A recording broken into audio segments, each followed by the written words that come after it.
बुंदेली एक बहुत सुंदर विधा है और इस विधा को अगर हम आगे बढ़ाते हैं तो ये हमारी संस्कृति को और अच्छी तरीके से ऊंचे स्तर पर अंतर्राष्ट्रीय तक पहुंच सकता है और हमारे बुंदेलखंड को बहुत अच्छी तरीके से पहचान मिल सकती है। जैसे बुंदेली विधा को काफ़ी लोकगीत कलाकार बहुत अलग तरीके से गाते हैं, बहुत फूहड़ तरीके से गाते हैं। तो उसको ही मैं आज बात करने वाली हूँ कि बुंदेली को इस तरीके से ना गाया जाए जिस तरीके से बुंदेली कलाकार गा रहे हैं। बुंदेली कल्चर बहुत ही अच्छा कल्चर है और इस कल्चर से हम प्यार करते हैं और मैं हूँ रजनी झांसी से। तो बुंदेली गायकों ने आजकल क्या है कि बुंदेली विधा को बहुत बुरी तरीके से तहस नहस कर दिया है। लोकगीत के तरीके से ना गाकर उनको एक गारी बोला जाता है और गारी को गारी की तरह ना गाकर गाली गाया है। और जो गाली उन्होंने बुंदेली कल्चर को दी है, बुंदेली राज ठाट, बुंदेले हर बोलों को जिसको हम कहते हैं कि बुंदेले हर बोलों के मुँह हमने सुनी कहानी थी, खूब लड़ी मर्दानी वो तो झांसी वाली रानी थी। तो झांसी वाली रानी हो या छतरपुर हो या दशरथ पटेरिया हो या और भी कलाकार हों, उन्होंने बुंदेली और बुंदेलखंड का जो नाम किया है, उस बुंदेलखंड का जो नाम आज उस गौरव को आज नीचे गिरा रहे हैं वो है हमारे झांसी के या छतरपुर के कहें या आसपास के क्षेत्र के या बुंदेलखंड के कलाकार कहें।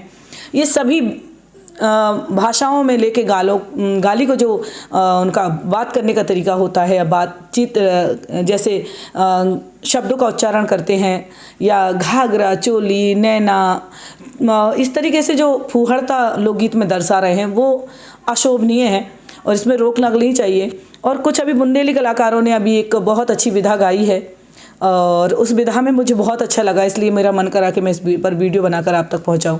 और आप सभी से मैं कहूं कि ऐसी बुंदेली लोकगीत आप लोग गाइए, एक अच्छी तरीके से हमारे बुंदेलखंड को लेकर जाइए ऊंचे स्तर पर, अंतर्राष्ट्रीय स्तर पर यह हमारे बुंदेलखंड को पेश करना चाहिए। बुंदेलखंड एक कोने में है, जबकि आप देख सकते हो भोजपुरी वैसे सभी जगह जानी जाती है, चाहे वो देश हो चाहे विदेश हो, लेकिन हमारे बुंदेलखंड को एक कोने में एक क्षेत्र में ही रख दिया गया है। उत्तर प्रदेश बहुत बड़ा क्षेत्र है, बहुत बड़ा शहर में आता है, लेकिन उसको बुंदेलखंड वहीं उत्तर प्रदेश में आता है तो बहुत एक छोटे से कोने में रख दिया जाता है। बुंदेलखंड को चंद ही लोग जानते हों कि बुंदेलखंड है क्या।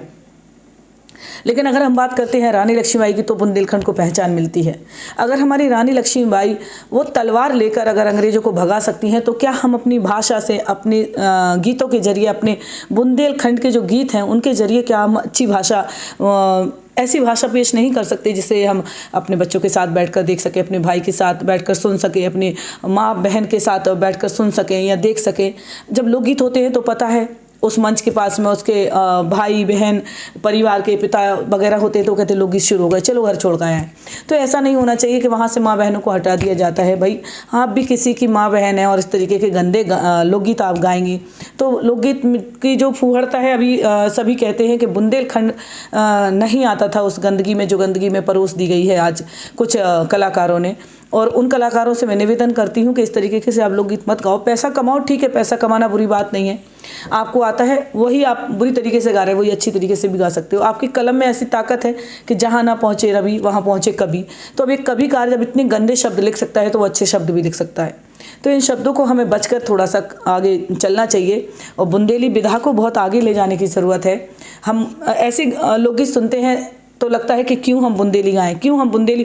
मैं बुंदेली से डरती थी कि मुझे बुंदेली नहीं गानी है, बुंदेली अच्छी नहीं है, लेकिन जब सुनने को आया कि बुंदेली भी अच्छे हैं, अच्छा गा सकते हैं, बुंदेली को हम पेश कर सकते हैं, तो हमें आज लगा कि हम वीडियो भी बनाकर आप तक पहुंचाएं कि आप सभी बुंदेली से थोड़ा सा एक अच्छी तरीके से पेशकश करें कि अच्छे कलाकार भी उन्हें गुनगुना सकें, अच्छी से माहौल में हम गा सकें, अच्छे लोगों के साथ बातचीत कर सकें कि हम बुंदेलखंड से आते हैं, ना कि हम फूहड़ता स्थान से आते हैं। बुंदेलखंड एक बहुत अच्छा शहर है हमारा और इस बुंदेलखंड की गरिमा को बनाने की जो सबसे बड़ी जिम्मेदारी होती है वो बुंदेली कलाकारों की होती है। और बुंदेली कलाकार अगर चाहें तो उसे बहुत गंदी तरीके से नाली में परोस सकते हैं और बुंदेली कलाकार चाहें तो बुंदेलखंड का नाम बहुत रोशन कर सकते हैं। और बुंदेली लोगों के कुछ अच्छे कलाकार हैं, चुनिंदा कलाकार हैं और उन कलाकारों को मैं नमन करती हूँ। जैसे एक कविता जी आई हैं, उन्होंने बहुत अच्छा गाया है। और जैसे हमारे आशुतोष राणा जी हैं, वो बहुत अच्छे कलाकार हैं और बुंदेलखंड की बहुत अच्छी अच्छी कविताएं वो बोलते हैं। जब उनकी कविताओं को सुनते हैं तो मन में एक तसल्ली होती है कि हमारे बुंदेलखंड से ऐसे कलाकार आए हैं। तो भाई आप भी एक अच्छा नाम कमाओ, गंदगी में से या नाली में से हम रोज़ पैसे उठाकर भी तो नहीं खा सकते हैं ना। वो पैसा अपने बच्चों को खिलाना है। हम गलत तरीके से पैसा कमाएंगे और अपने बच्चों को खिलाएंगे तो वो बच्चे अच्छी रास्ते तो नहीं जाएंगे। फिर आपका बुढ़ापा आएगा और आपको सारे लोग क्या बोलेंगे, वो तो यही कहेंगे कि भाई बहुत अपनी जवानी में बहुत ज़्यादा अत रखा, किस तरीके के बदतमीजी से गाने गाए हैं। तो भाई वीडियो अच्छी लगे तो शेयर कीजिएगा और कहाँ से देख रहे हैं वो कमेंट जरूर कीजिएगा। चैनल को सब्सक्राइब करें और किस तरह की वीडियो आप देखना चाहते हैं कमेंट में ज़रूर लिखें।